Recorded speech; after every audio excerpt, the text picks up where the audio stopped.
Music used to be my life, and then all of a sudden I wasn't going to gigs anymore and I was going to see plays, so... You never did stand-up, did you? No.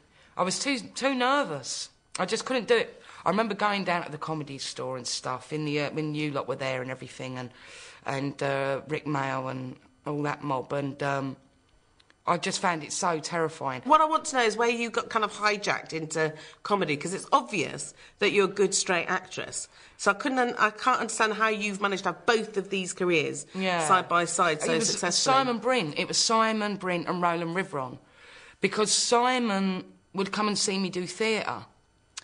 And it was them two, really, because they'd been doing Raw Sex with you and Jen, and then they sort of become their own thing, and then they were doing various gigs, and then they got asked to do Edinburgh, like do 4 weeks at Edinburgh. And I did Edinburgh, and, you know, and I sort of went down all right. A lot of people didn't like me, because they liked the boys on their own, and Time Out put me in brackets, Kathy Burke, not funny, in brackets. Yeah, no. Not funny. Yeah, and I remember going on stage that night and Caroline Quentin was in the audience. The minute I walked on, she went, "You're not funny." And I went, "Neither are you." So it was all a bit scary, but great fun. And do you think was that the beginning, then, of you doing characters? Yeah, I think so. Well, just because then Paul Whitehouse clocked all that, you see. So then, when I was doing sort of plays and stuff, then Paul Whitehouse would come along and see me. I didn't really know who he was then. Well, he wasn't anybody then anyway. But it was Paul that told Harry Enfield about me.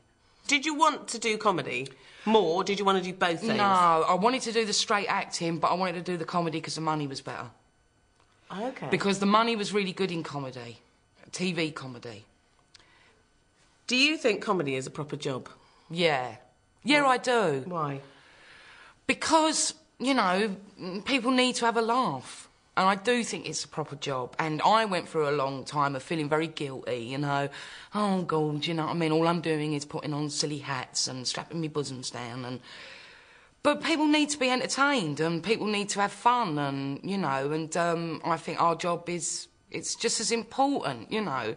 There's a fickleness to it, really, but I don't see anything wrong with it. But did you think, you know, I haven't got any right to be doing this, my brothers are funnier than me or whatever? Yeah, I definitely used to think that. Yeah, I definitely go through phases of thinking that, you know, but, you know, you can't, I don't know, really. I suppose you just grow up then and you just think, oh, sod it, you know what I mean? I'm doing what I want to do. I'm doing, you know, I'm not very good at anything else. I can do a bit of acting. I can make people laugh sometimes, you know what I mean?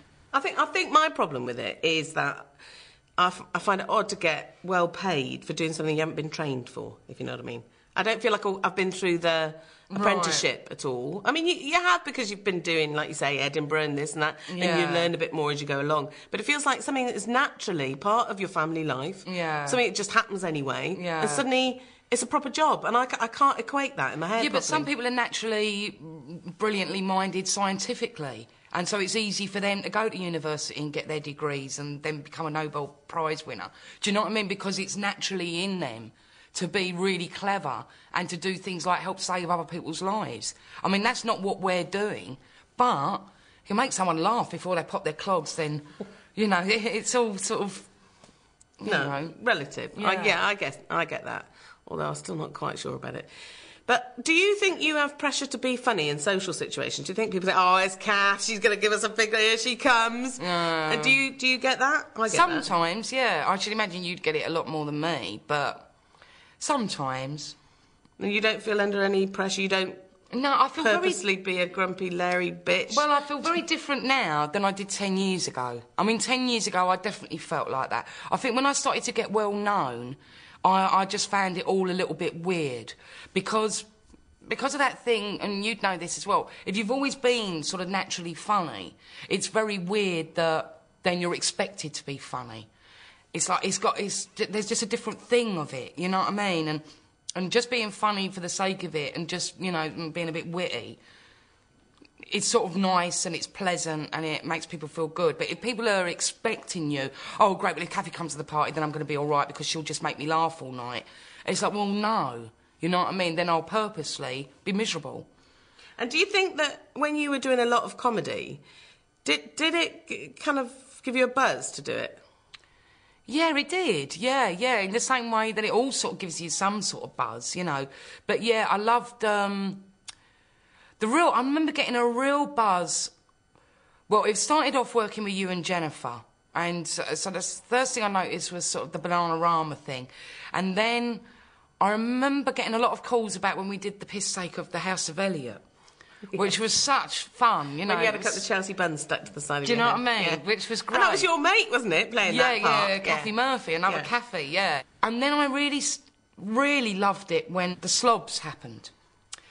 Because I love the slobs. I didn't get the slobs at first. I didn't sort of get it. You know, when we were rehearsing it, I just didn't get the cartooniness of it all until me and Harry were in the costumes.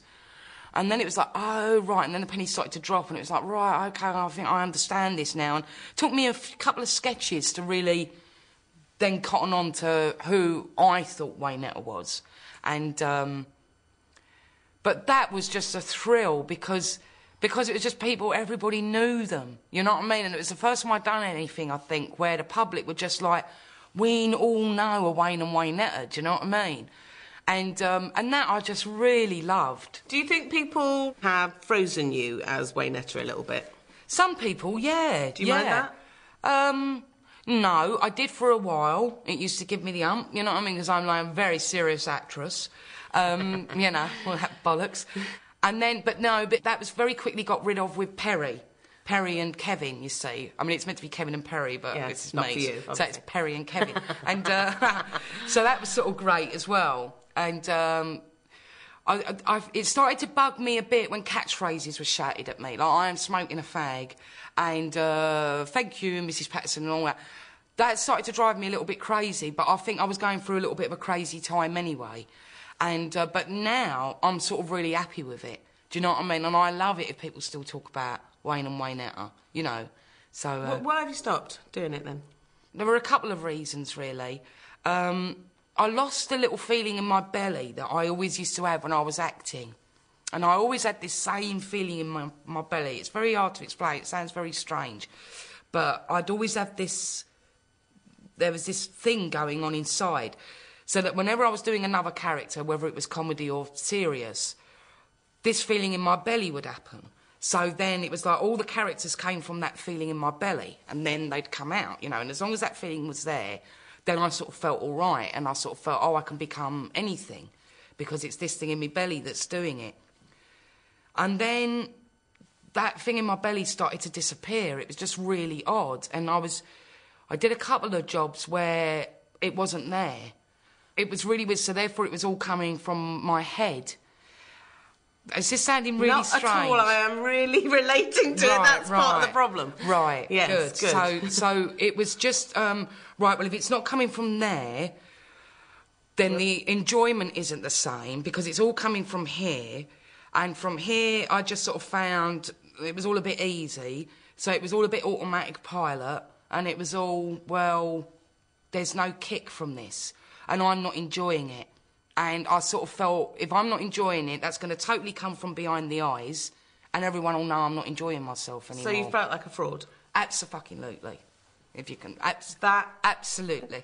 That is what I feel. Right, That is what I feel. If I got that feeling back again, I'd be at it like a shot because I loved it so much. I really loved it. But my very close mate Moya said to me, it's been really the last 7 years or so. She thinks it was since Nil by Mouth, since I did that film with Gary Oldman. She noticed a change in me after then. And I don't know whether it was because doing that film, even though it was a very heavy film and it wasn't comedy, but that job was sort of what I'd always been wanting to do, in a way. That was sort of, when I started acting when I was 17, it was like... I would love to do something that really made an impact and that really upset people and made people think and just showed the truth of something. Everything after then was a bit of a struggle for me to get to, so... Did you ever feel humiliated doing any of the comedy work that you did? I mean, I absolutely love doing Gimme, Gimme, Gimme, and I loved it, and it's one of my favourite things that I've ever done, really. But it's very odd doing something where a lot of people can't stand it, you know, that just did not take to it. But I can't say I felt humiliated by that. I think I was probably just a bit more confused as to Well, I really thought